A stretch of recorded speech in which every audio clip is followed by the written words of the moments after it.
Hello दोस्तों, स्वागत है आपका हमारा यूट्यूब चैनल में। और आज हम बात करेंगे राजस्थान यूनिवर्सिटी की।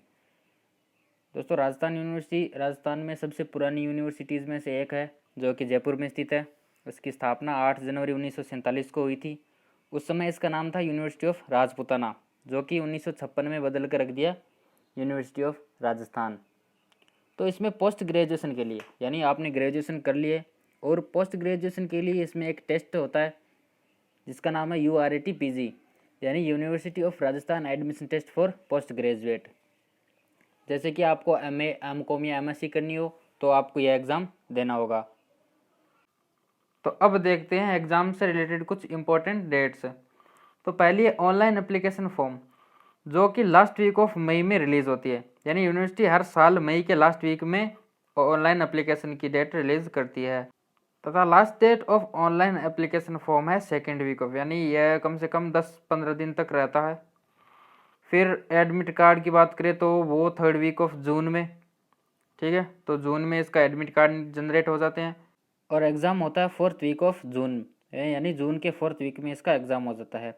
लगभग 10 या 15 दिनों तक का गैप रहता है एप्लीकेशन फॉर्म में, फिर क्लोजिंग डेट भी और एडमिट कार्ड आने में तथा एग्ज़ाम में भी। तथा रिजल्ट आ जाता है लास्ट वीक ऑफ जून, यानी जून के लास्ट तक रिजल्ट आ जाता है। फिर काउंसलिंग हो जाती है जुलाई में और उसके बाद एडमिशन हो जाता है। यानी मई के लास्ट से जुलाई तक का प्रोसेस रहता है इसका। अब बात करते हैं एप्लीकेशन फॉर्म की।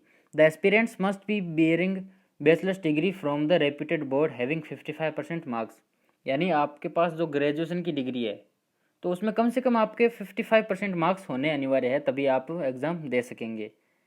इसमें कोई एज लिमिट नहीं होती है। फिर नेक्स्ट है कि from the last week of May the URAT-PG application form will be available for the candidates on official website of Rajasthan university. तो राजस्थान यूनिवर्सिटी अपनी ऑफिशियल वेबसाइट पर एप्लीकेशन फॉर्म रिलीज़ कर देती है, जो कि मई के लास्ट में होता है। Applicants have to register first with email and mobile number. तो सबसे पहले उसमें आपको क्या करना है कि रजिस्ट्रेशन करना होता है, जिसमें आपको अपना ईमेल आईडी और नंबर देने होते हैं। Now applicants can log in the website and fill the application form. तथा उस ईमेल आईडी और पासवर्ड से फिर वह लॉग इन करके अपना एप्लीकेशन फॉर्म भर सकता है। They should have to fill the registration form by submitting the required details in the required field. तो लॉगिन करने के बाद आपके सामने आपका रजिस्ट्रेशन फॉर्म होगा, उसमें आप ज़रूरी डिटेल्स भर के उसको सबमिट कर सकते हैं। अब अगर बात करें कोर्स और फीस की, तो सबसे पहले फ़ीस की बात कर लेते हैं।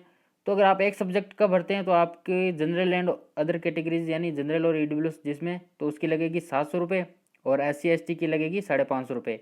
अगर आप 2 सब्जेक्ट के लिए भरते हैं तो आपके रुपये लगेंगे 900 और SC ST के लिए 700। 3 सब्जेक्ट के लिए 1100 और 900। इसी प्रकार अगर आप सब्जेक्ट बढ़ाते जाएंगे तो आपकी फ़ीस भी बढ़ती जाएगी। अब अगर देखें कोर्स की, तो MA में यूनिवर्सिटी के पास है English, French, Hindi, philosophy, Sanskrit, Urdu, geography ETC, यानी और भी सब्जेक्ट है।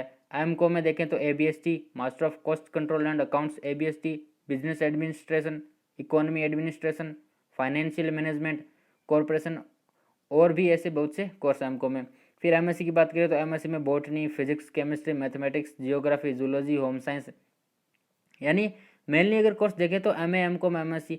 देर are many courses available, only common are given below, यानी बहुत से कोर्सेज जिसमें PhD, डिप्लोमा और भी आ जाते हैं, लेकिन हम बात कॉमन कोर्स की करते हैं, जैसे MA, MCOM और MSc की। तो अपने सब्जेक्ट सेलेक्ट करके उसकी फ़ीस सबमिट करके फाइनल सबमिशन कर देंगे।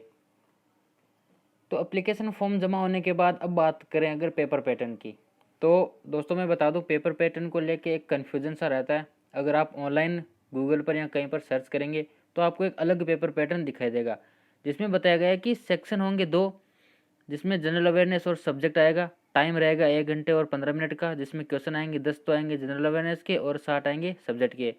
टाइप MCQ होगा, यानी मल्टीपल चॉइस क्वेश्चन का, और मार्क्स उसमें ये रहेंगे 1 for each correct answer and no negative marking. लेकिन अगर पिछले साल के पैटर्न की बात करूँ तो एग्जाम टाइप था थ्योरी, यानी फॉर्मेट तो वही रहेगा MCQ, लेकिन ड्यूरेशन था 120 मिनट का, यानी 2 घंटे का पेपर हुआ, और उसमें 100 क्वेश्चन आए, वो भी टोटल सब्जेक्ट के। 2019 और 2018 में यही पेपर पैटर्न यूज़ हुआ था। वैसे तो हर साल यूनिवर्सिटी अपना पेपर पैटर्न चेंज नहीं करती है, लेकिन पेपर पैटर्न को लेकर वह एग्ज़ाम से पहले एक नोटिस जारी कर देती है। तो अगर आपको कंफर्म है कि यही पैटर्न यूज़ होगा तो आप ऐसे तैयारी कर सकते हैं, वरना आपको अपने सब्जेक्ट की तैयारी तो करनी ही होगी। तो हो सकता है कि वह 100 क्वेश्चन का ही पेपर आए, जैसा कि पिछले साल आया था। हो सकता है यूनिवर्सिटी पेपर चेंज ना करे और इससे रिलेटेड यूनिवर्सिटी अपना नोटिस जारी कर देगी। अगर सिलेबस की बात करें, अगर जनरल नॉलेज, मेंटल एबिलिटी और बेसिक इंग्लिश आएगी तो उसमें होगा करंट अफेयर, हिस्ट्री, पॉलिटिकल और उनसे रिलेटेड 10 क्वेश्चन आएंगे।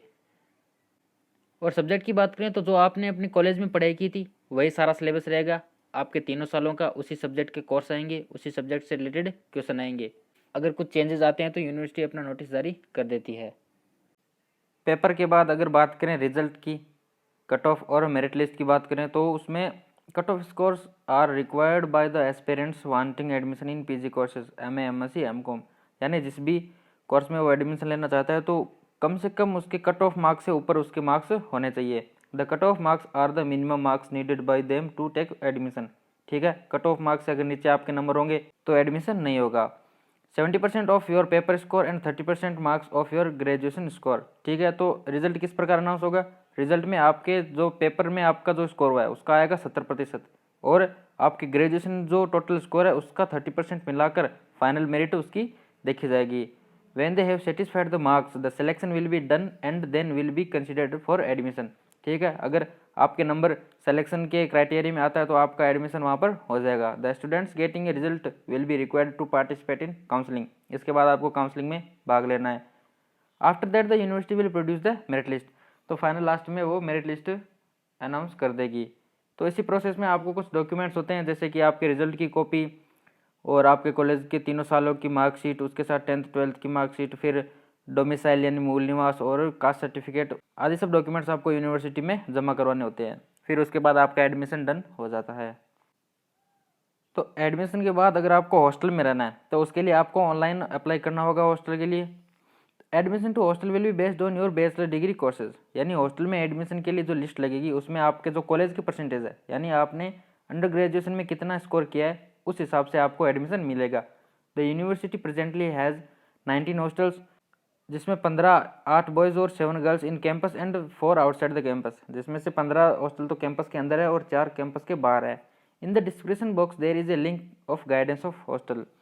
डिस्क्रिप्शन बॉक्स में मैंने एक लिंक डाल दी है जिसमें एक PDF फाइल है जो कम से कम 25 पेज की है, जिसमें हॉस्टल की पूरी गाइडेंस दे रखी है, जैसे कि हॉस्टल के नाम और उनकी फ़ीस और उनके वार्डन। अगर बॉयज़ हॉस्टल की बात करूँ, जैसे कि अरावली हॉस्टल, अम्बेडकर, CV रमन, दादाभाई नौरोजी और HJ बाबा हॉस्टल, तो ये बॉयज़ हॉस्टल हो गए कुछ।